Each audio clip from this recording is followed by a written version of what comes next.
तो स्टूडेंट्स अब हम पढ़ेंगे laws of vector addition, the most important topic of this chapter. Laws of vector addition motion plane का सबसे इम्पॉर्टेंट और सबसे मज़ेदार टॉपिक है। हर जगह हमें वेक्टर्स को कैसे ऐड करना है, कैसे सब्ट्रैक्ट करना है, क्या क्या उनके लॉज हैं, ये हम यहाँ पे पढ़ने वाले हैं। ठीक है, तो देखो बच्चों, 3 तरीके के लॉज होते हैं, जैसे कि आप स्क्रीन पे देख रहे हो। 3 तरीके के लॉज होते हैं। पहला law of triangle law of vector addition, दूसरा parallelogram law of vector addition और तीसरा polygonal law of vector addition. हम शुरू करेंगे पहले लॉ से, that is triangle law of vector addition. चलिए शुरू करते हैं triangle law of vector addition.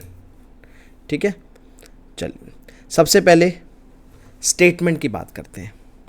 देखो स्टेटमेंट में क्या है, if the two vectors can be represented both in magnitude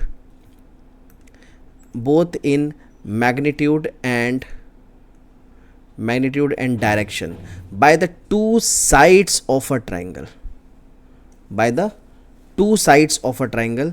taken in same order, by the two sides of a triangle taken in same order, then the resultant is represented completely in magnitude and direction by the third side of a triangle taken in opposite order। चलिए समझते हैं ये basically क्या है। सबसे पहले मान लेते हैं एक वेक्टर लेते हैं हम, A vector. Let us take this vector as A vector. ये देखो, ये हमने ले लिया ए वेक्टर। ठीक है, this is as A vector. अच्छा, दूसरा वेक्टर ले लेते हैं हम। ए वेक्टर कैसे लेंगे, इस तरीके से लेंगे that the two sides of a triangle taken in same order. मान लेते हैं ये हमने ले लिया दूसरा वेक्टर, और ये मान लेते हैं दो साइड्स ऑफ अ ट्राइंगल हैं। ठीक है, इसको हम मान लेते हैं ए वेक्टर और इसको मान लेते हैं बी वेक्टर। क्लियर है? ठीक है, और ये क्या रिप्रेजेंट कर रही है, दो साइड्स ऑफ ट्राइंगल रिप्रेजेंट कर रही है। इसको मान लेते हैं ओ पी क्यू। अब क्या कह रहा है, देन द रिजल्टेंट, सबसे इंपॉर्टेंट चीज देखो, then the resultant is represented completely in magnitude and direction by the third side taken in opposite order. ये 3 वर्ड जो मैंने सर्कल करे हैं, इन पे ध्यान देना है आपको। Third side taken in opposite order. अब देखो, third side of a triangle जो हम अपोजिट साइड ले रहे हैं वो कैसे लेंगे, देखो इस तरीके से, ये वाली साइड मीन्स ये ए वेक्टर और बी वेक्टर का रिजल्टेंट है हमारे पास ये R vector, that can be written as A vector plus B vector. This is the triangle law of vector addition. ठीक है, हमारे पास सिंपली 2 वेक्टर थे। देखो मान लेते हैं, इसको ले लेते हैं ए वेक्टर और इसको ले लेते हैं बी वेक्टर। ये हमारे पास 2 वेक्टर थे, A vector and B vector. तो इसी से हमने क्या करा, ये triangle law of vector addition में इसे यूज़ करा, मतलब इसमें triangle law of vector addition हमने यूज़ करा। अब इसका रिजल्टेंट निकालने का फॉर्मूला जनरेट करना है। ठीक है, तो उसके लिए क्या करना है, देखिए यहाँ पे लिख लेते हैं analytical method for vector addition.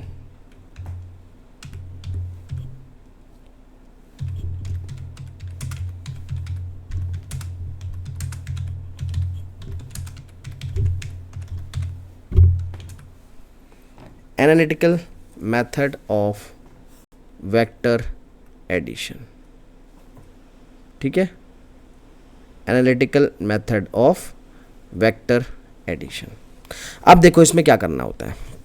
सबसे पहले तो हमने देखो मान लिया कि ए वेक्टर एंड बी वेक्टर जो कि एक एंगल पे एक्ट कर रहे हैं। इसी डायग्राम के बेसिस पे देख लेते हैं, मैं डायग्राम चेंज नहीं कर रहा हूँ, इसी डायग्राम के बेसिस पे हम इसको करते हैं। ठीक है, डायग्राम सेम है, I repeat it again, diagram same है, इसी डायग्राम में कर रहे हैं। मान लेते हैं ये ए वेक्टर था, ये बी वेक्टर था। ठीक है, अब let A vector and B vector act at an angle theta. तो ये दोनों के बीच का जो एंगल है इसको मान लेते हैं हम थीटा। तो इससे हम आगे एक्सटेंड करेंगे इस तरीके से। ठीक है, और ये एक परपेंडिकुलर बना लेंगे ये, ठीक है। तो this angle is theta, the angle between A vector and B vector, ठीक है। Where A vector and B vector are taken in same order, हम दोनों ए और बी को हमने सेम ऑर्डर में लिया है, तो रिजल्टेंट आर क्या होगा, दिस ओ क्यू, ठीक है। ये रिजल्टेंट आर क्या है हमारे पास, ये ओ क्यू, क्लियर।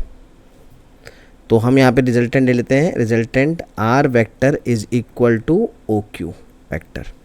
अच्छा एक बात बताओ, इसको पी क्यू एस मान लेते हैं, इन ये राइट एंगल ट्राइंगल है, तो पी एस क्यू या क्यू एस पी हम ले लेते हैं in triangle Q S P. Triangle Q S P को देखो आप, इस वाले ट्राइंगल को देखो क्यू एस पी को, क्या हम इसमें साइन थीटा यूज़ कर सकते हैं? अच्छा, साइन थीटा यूज़ करने से पहले ये हमारा ए वेक्टर था, ये हमारा बी वेक्टर था, तो ये बी वेक्टर के यहाँ पर ये क्या होगा, this will be B cos theta, angle के साथ वाला कॉस थीटा, और ये क्या होगा, बी साइन थीटा, ठीक है। अब ये मैं बताऊंगा कैसे निकाल रहे हैं, यहाँ से देखो इस ट्राइंगल में बताऊंगा कैसे निकाला हमने। अगर मैं इस ट्राइंगल में साइन थीटा, ये तो मैंने डायरेक्ट लिख दिया आपका B cos theta B sine theta, जैसे रेक्टेंगुलर कंपोनेंट ब्रेक होता है, बट कैसे आया ये देखो, क्यू एस पी ट्राइंगल में देखो, इस क्यू एस पी ट्राइंगल में साइन थीटा क्या ले सकते हैं हम, sine theta is equals to perpendicular यानी कि Q S divided by hypotenuse यानी कि P Q.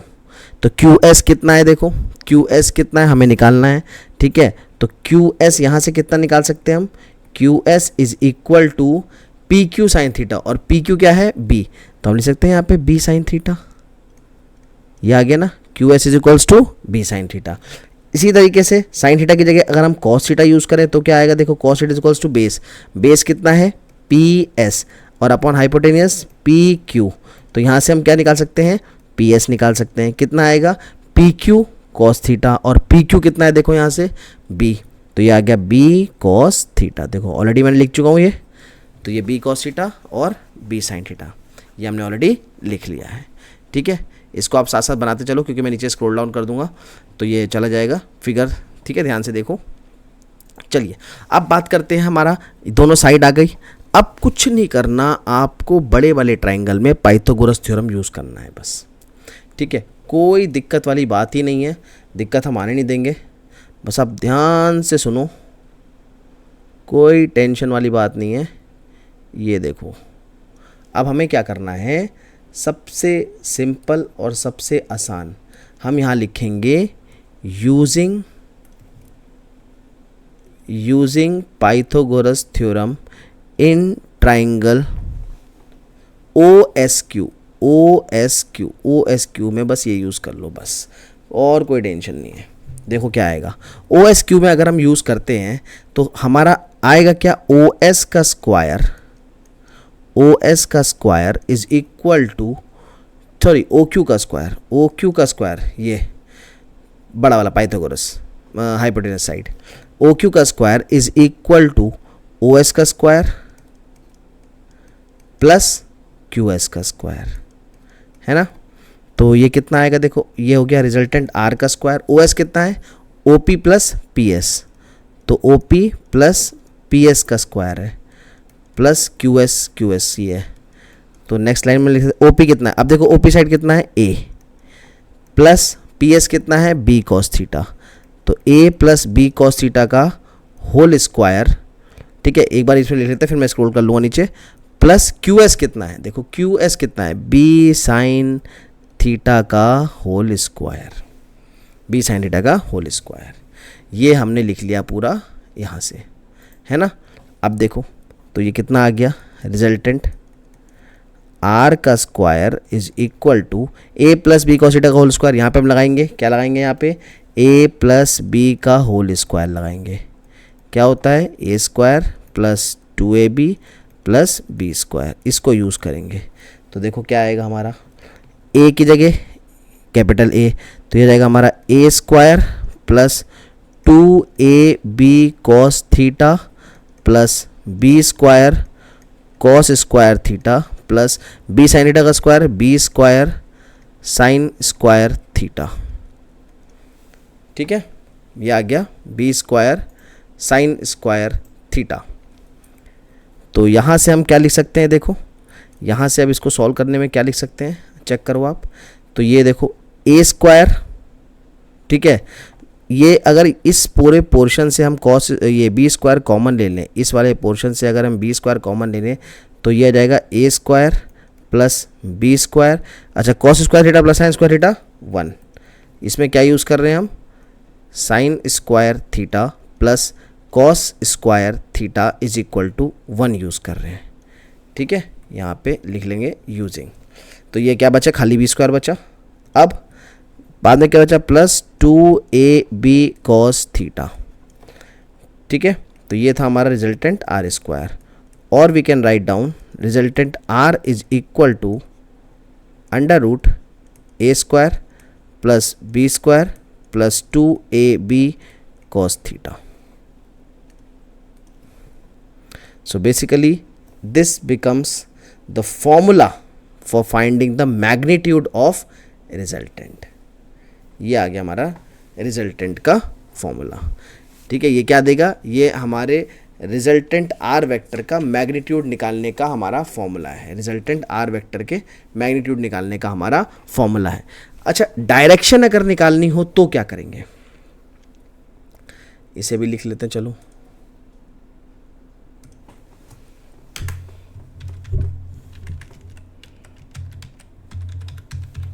Direction of R vector, direction of R vector. ठीक है, ऊपर यहाँ पे वेक्टर लिख लेना, यहाँ पे मैंने वेक्टर नहीं लिखा था, शायद लिखा, चल कोई बात नहीं। Direction of R vector, direction कैसे निकालेंगे, देखो सबसे पहले आर वेक्टर मान लेते हैं, जो डायरेक्शन ये रिजल्टेंट बना रहा है, इस फिगर पे आ जाते हैं। जो ये फिगर देखो, जो ये रिजल्टेंट बना रहा है विद ए वेक्टर, इसको हम मान लेते हैं बीटा। ठीक है, तो अब बड़े वाले ट्रायंगल में बस tan बीटा लगा दो, आपका काम हो जाएगा। तो देखो कितना आता है, यहाँ से हम लगा लेते हैं tan beta is equal to, चलो ऊपर देखें क्या है, tan beta is equals to QS upon OS। चलो यहाँ लिख लेते हैं QS अपॉन OS। चलो QS कितना है, देखो QS कितना है, B sine theta divided bye OS कितना है, OS ये वाला था, देखो OS क्या था, OP प्लस PS, तो A plus B cos theta, A plus B cos theta. यहाँ से देखो, यहाँ से A plus B cos theta, ये वाला पार्ट ये आएगा ना, A plus B cos theta. ठीक है, तो ये आ गया हमारा A plus B cos theta. तो और हम लिख सकते हैं, और यहाँ से beta is equal to tan inverse B sine theta upon A plus B cos theta. So this will give us the angle, formula for finding the angle. ये हो गया हमारा complete triangle law of vector addition. ठीक है, आप इसे पूरा note कर सकते हो पॉज करके। हम चलते हैं नेक्स्ट वीडियो में, दैट इज नेक्स्ट पेज पे, that is parallelogram law of vector addition. ठीक है, ऑलरेडी मैंने इसमें स्टेटमेंट लिखा हुआ है, जैसे कि आप स्क्रीन पे देख पा रहे हो। इफ द टू वेक्टर्स, चलो इसे समझते हैं। If the two vectors can be represented both in magnitude and direction by the two adjacent sides of a parallelogram drawn from a common point. ठीक है, पहले हम एक काम करते हैं, ये देखो ये जो सेंटेंस है ना, इस पे फोकस करना है आपको। तो पहले हम एक काम करते हैं, हम दो वेक्टर ले लेते हैं। Let us take this as A vector and let us take this again as B vector. ठीक है, इसको हम ले लेते हैं ए वेक्टर और इसको ले लेते हैं बी वेक्टर। कोई दिक्कत नहीं, चलिए बढ़िया है। ए वेक्टर और बी वेक्टर हमने ले लिया। ठीक है, अब इसे हम क्या कह रहे हैं, लेट अस एज्यूम कि ये रिप्रेजेंट कर रहे हैं two adjacent sides of a parallelogram which is drawn from a common point. मतलब ये दो वेक्टर बेसिकली मान लेते हैं हम कॉमन पॉइंट से बना रहे हैं इस तरीके से, ये एक पैरेललोग्राम का ए वेक्टर हो गया और ये हो गया हमारा बी वेक्टर। इस तरीके से पैरेललोग्राम के दो एडजेसेंट साइड को रिप्रेजेंट कर रहे हैं, ये ए वेक्टर और B vector, A vector and B vector. ठीक है, इसको मान लेते हैं हम कॉमन पॉइंट को ओ। तो अकॉर्डिंग टू द स्टेटमेंट क्या लिखा है यहाँ पर, आप देखिए, then their resultant is represented completely by the diagonal of parallelogram through that point, diagonal of parallelogram through that point.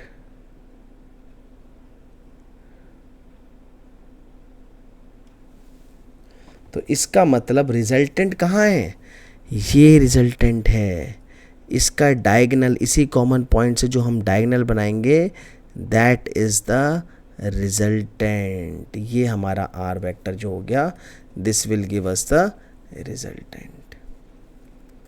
Clear है, बात समझ में आई?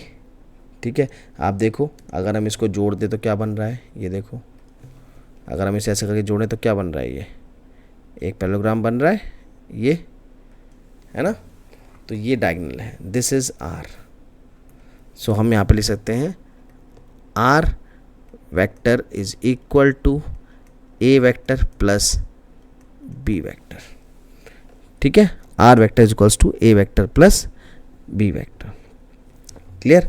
तो ये है हमारा parallelogram law of vector addition. अब फिर से अगर हम इसी का फॉर्मूला निकालने की बात करें तो फॉर्मूला निकालने के लिए हमें सेम डायग्राम को यूज़ करना है। ठीक है, ये ए वेक्टर है, ये बी वेक्टर है, इसी को ही हमें यूज़ करना है इसी को फॉर्मूला निकालने के लिए। तो कैसे यूज़ करेंगे आप देखो, यहाँ से हम एक परपेंडिकुलर बनाते हैं, इसको जोड़ देते हैं। ठीक है, परपेंडिकुलर बनाने के बाद ये ए वेक्टर और बी वेक्टर मान लेते हैं एंगल पे एक्ट कर रहा है थीटा, और थीटा पे एक्ट कर रहा है, ये 90 डिग्री है। ठीक है, शॉर्ट में मैं आपको बताता हूँ कैसे करना है हमें। तो हम इसमें क्या करने वाले हैं, सबसे पहले इस ट्राइंगल का नाम दे देते हैं ओ, ये है ए बी डी सी। ठीक है, तो हम यहाँ पे देखो इस triangle from triangle A B D, from triangle A B D. अब ए बी डी ट्राइंगल में देखो आप फिर से साइन थीटा लगाओ, जो हमने ऊपर किया था सेम काम करेंगे, साइन थीटा। तो साइन थीटा क्या होता है, perpendicular B D upon hypotenuse A B. A B कितना है, जितना ये बी वेक्टर है तो ये भी बी वेक्टर होगा। तो ये कितना आ गया, यहाँ से देखो हम निकाल लेंगे, यहाँ से बी डी निकाल लेंगे, तो बी डी कितना आ जाएगा, यहाँ से बी साइन थीटा। आ रहा है, बिल्कुल आ रहा है, बी साइन थीटा। इसी तरीके से कॉस थीटा यूज़ कर लो, cos theta base A D upon A B. तो यहाँ से हम ए डी निकाल सकते हैं, कितना आ जाएगा, ए बी कॉस थीटा, और ए बी कितना है, बी, तो ये आ जाएगा बी कॉस थीटा। यानी कि ये वाली साइड आ गई हमारी बी कॉस थीटा और ये वाली साइड आ गई बी साइन थीटा, जैसे हमने पीछे निकाला था, बिल्कुल सेम। अब कुछ नहीं करना, बड़े बड़े ट्राइंगल में मतलब ओ बी डी ट्राइंगल में हम पाइथागोरस यूज़ कर लेंगे। तो सीधे लिखेंगे using Pythagoras theorem in triangle O D B. ठीक है, तो इसमें अगर हम यूज़ करते हैं तो देखो क्या आएगा, पाइथागोरस वही ओ बी का square is equal to O D का स्क्वायर प्लस बी डी का स्क्वायर। ओ डी क्या होगा, A plus B cos theta का होल स्क्वायर, जैसे पीछे करा था, प्लस बी डी क्या होगा, बी साइन थीटा का होल स्क्वायर। बिल्कुल एज इट इज़ वही आ गया आर स्क्वायर। तो यहाँ से हम सीधे निकाल सकते हैं R square is equal to, देखो लास्ट में वही आएगा, a square plus B square cos square theta plus 2ab cos theta plus B square sine square theta. ठीक है, इसमें हम क्या करेंगे, बी कॉस स्क्वायर थीटा और b sine square theta, b square common लेंगे, sine square theta plus cos square theta 1, जैसा अभी पीछे करा हमने। तो ये क्या बन जाएगा, यहाँ से क्या बन जाएगा, R square is equals to A square plus B square plus 2ab cos theta. ठीक है, और r is equals to under root A square plus B square plus 2ab cos theta. तो ये हो गया हमारा formula for finding the magnitude of resultant, ठीक है, for finding the magnitude of resultant. और अगर इसी में हम यहाँ पर एंगल ले लेते हैं, ठीक है, इसी में हम अगर एंगल ले लें बीटा, तो यहाँ से हम डायरेक्शन भी निकाल सकते हैं, direction of resultant R vector, direction of resultant R vector. कैसे निकालेंगे direction of resultant R vector? सीधे सीधे आप लगा लो tan बीटा। तो tan बीटा क्या आ जाएगा? वही b sin theta upon a plus b cos theta, और we can write down beta is equal to tan inverse b sin theta upon a plus b cos theta. तो यहाँ से हमारा इसका फॉर्मूला बन जाएगा एंगल निकालने का, ठीक है। तो दोनों ही हमने लॉस पढ़े, दोनों लॉ से हमने देखा कि रिजल्टेंट कैसे निकाला जा सकता है, साथ में एंगल भी। कोई दिक्कत है, कोई भी परेशानी है, आप मुझे कमेंट बॉक्स में मैसेज कर सकते हो, ठीक है, मैं आपकी सारे डाउट्स क्लियर कर दूंगा। इसके बाद अब इसके बेसिस पे हम कुछ केसेस पढ़ सकते हैं, जैसे केस नंबर 1। केस नंबर 1 देखो हमारा क्या है। सबसे पहले केस नंबर 1 है, if A vector and B vector, if a vector and b vector are acting along the same direction। Same direction का क्या मतलब है कि a वेक्टर और b वेक्टर के बीच में एंगल नहीं है, that means theta is equals to 0 degree.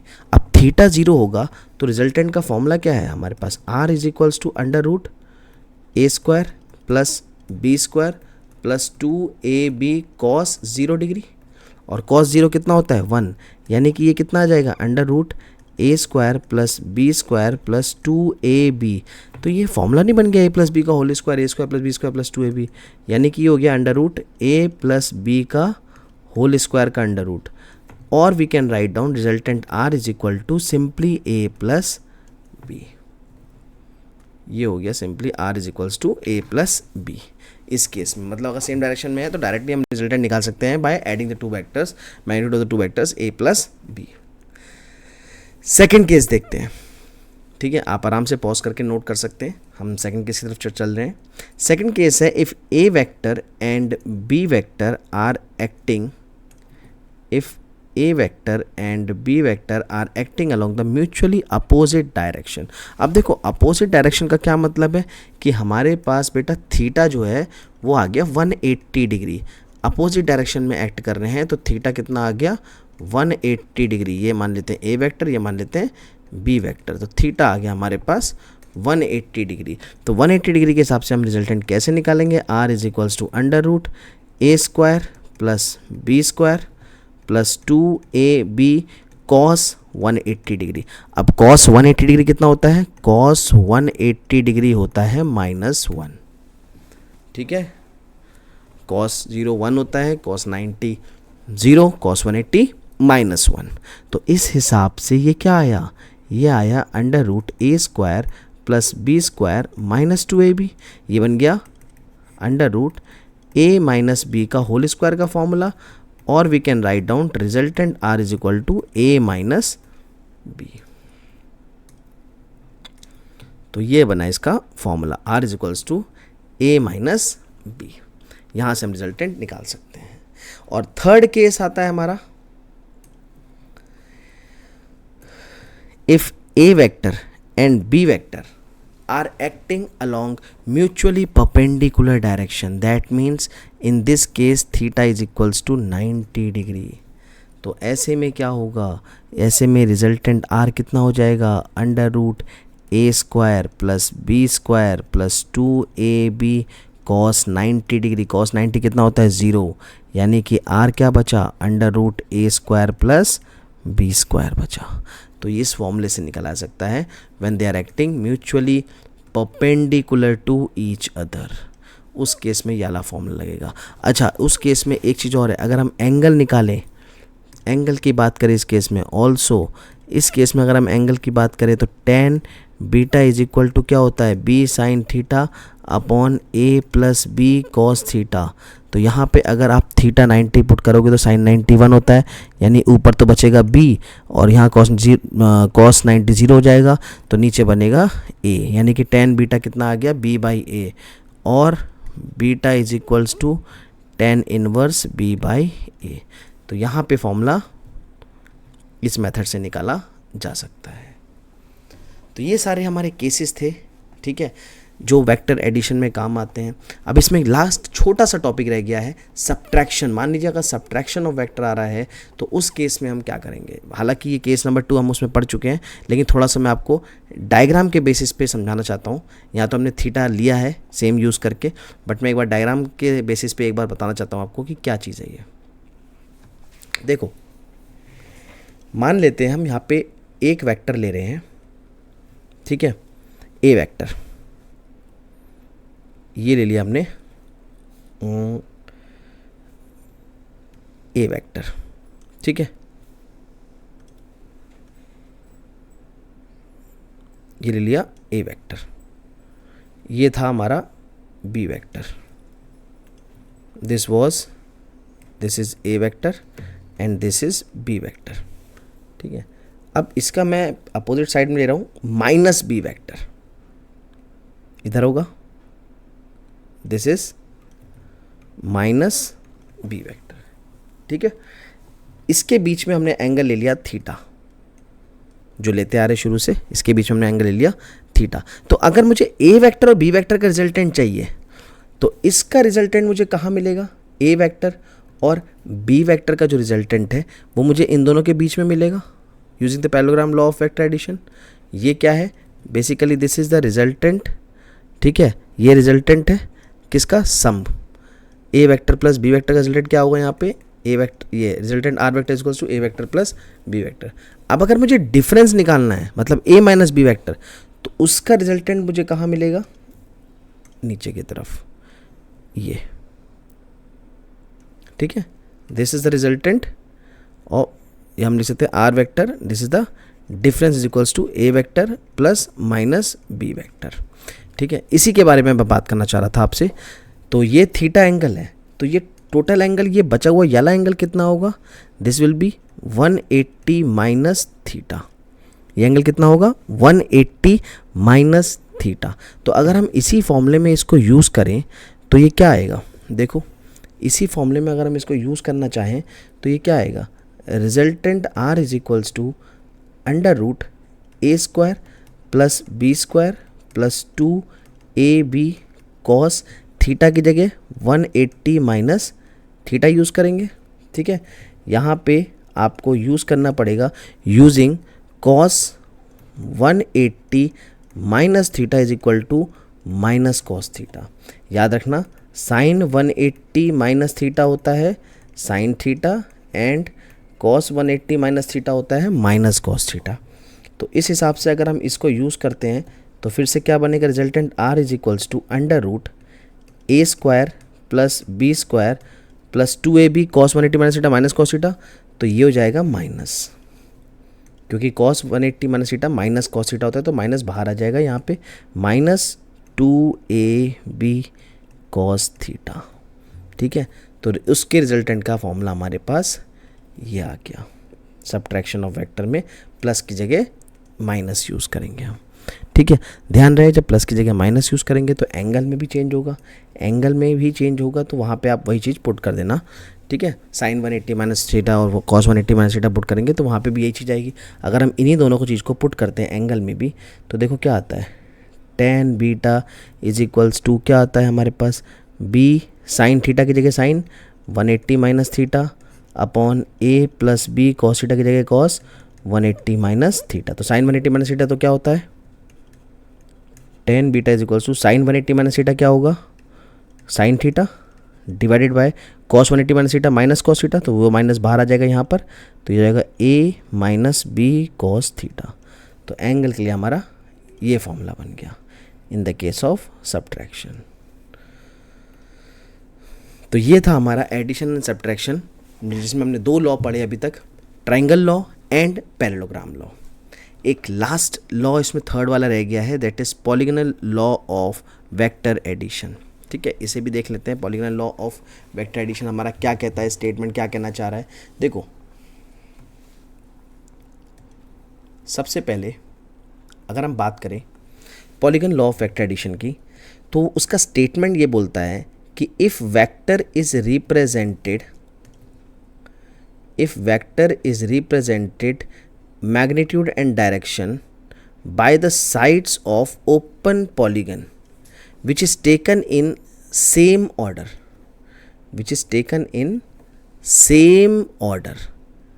ठीक है। चलो इसको लेके देख लेते हैं। मान लेते हैं हमारे पास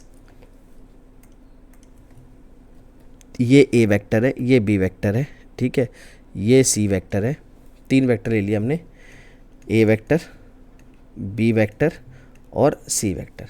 अब हम कह रहे हैं इफ हमें दो वेक्टर को ऐड करना है इस लॉ से, तो if the vector represent both in magnitude and direction by the sides of open polygon taken in same order. सबसे पहले तो आपको पता होना चाहिए पॉलीगन कैसे बनता है, ठीक है। 1 2 3 4, एक मिनट, क्लोज्ड पॉलीगन इस टाइप का होता है।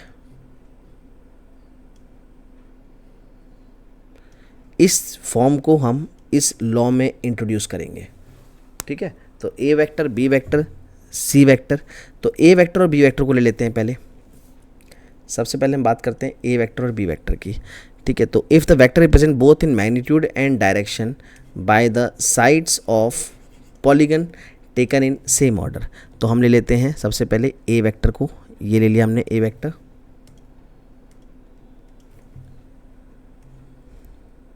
ठीक, और ये दूसरी साइड का ले लिया हमने बी वेक्टर, ठीक है। तो this is A vector and this is B vector. Then the resultant is represented by the closing side taken in opposite order. By the closing side taken in opposite order का मतलब है कि ये होगा इनका रिजल्टेंट।